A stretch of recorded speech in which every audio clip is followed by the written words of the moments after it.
Aishu tax அப்படிங்கிற ஒரு சேனல்ல இருந்தது எனக்கு வந்து இந்த மாதிரி மீன் பேஜஸ் எல்லாம் எக்ஸ்போஸ் ஆகுது அப்படிங்கிற விஷயமே எனக்கு தெரிய வந்துச்சு. தேங்க் காட் எனக்கு இந்த மாதிரி ஹராஸ்மெண்ட்லாம் எதுவுமே நடக்கல.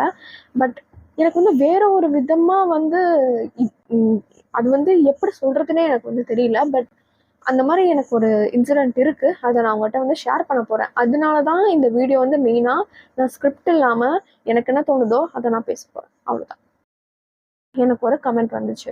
இந்த ஐடியில இருந்து எனக்கு வந்து நீங்க இந்த மாதிரி வந்து வீடியோஸ் அப்லோட் பண்ணுங்க, நான் உங்களுக்கு வந்து சப்போர்ட் பண்றேன், அந்த மாதிரி எல்லாருமே அந்த மாதிரி கமெண்ட் போட்டாங்க. நான் அதுக்கு வந்து கேஷுவலா ரிப்ளை பண்ணுவோம்ல, அந்த மாதிரி நான் வந்து ரிப்ளை பண்ணிட்டு இருந்தேன். இது வரைக்கும் தெரியல என்ன இன்டென்ஷனோட அந்த மெயில் வருது அப்படின்ட்டு வந்து எனக்கு சுத்தமா தெரியல. அந்த கை வந்து நான் வந்து மெயில் பாக்குறேன் அப்படின்னு வந்து நோட்டீஸ் பண்ணாலும் அப்போல இருந்து டே பை டே ஏதாச்சும் ஒரு மெயில் வந்துகிட்டே தான் இருக்கும்.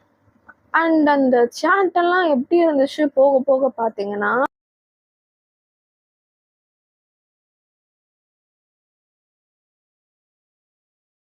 பார்த்துட்டு ஓகே இதை நம்ம வந்து அவாய்ட் பண்ணணும் அப்படின்ட்டு சொல்லிட்டு திருப்பியும் நான் மெயில் பண்ணேன்.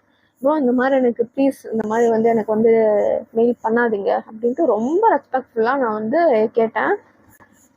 நிறுத்துற மாதிரியே தெரியல. திருப்பி மெயில் வந்துட்டே தான் இருந்துச்சு.